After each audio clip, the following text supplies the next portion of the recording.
Je vais vous donner quelques astuces qui certes ne vous rendront pas milliardaire, mais vous aideront à parvenir à la liberté financière plus tôt que vous ne le pensiez. On y va pour la première astuce, c'est de ne pas vivre au-dessus de vos moyens. Je sais que cette astuce est connue de tous, mais si vous voulez arriver à la liberté financière, essayez absolument de ne pas vivre au-dessus de vos moyens, mais de plutôt vivre en dessous de vos moyens. Deuxième astuce, c'est de ne pas contracter des dettes pour des besoins de consommation ou des besoins personnels. Je vous recommande de payer tout cash en ayant bien sûr au préalable épargné. Troisième astuce, comme je viens de le mentionner, il faut impérativement que vous épargniez de l'argent.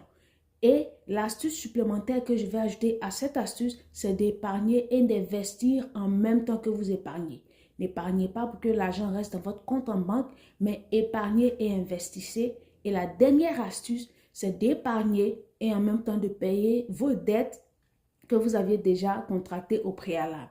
Je sais que beaucoup vous diront de payer d'abord vos dettes avant d'épargner, mais moi je vous le dis, l'une des astuces qui fonctionne pour moi, c'est d'investir en même temps que je paye mes dettes.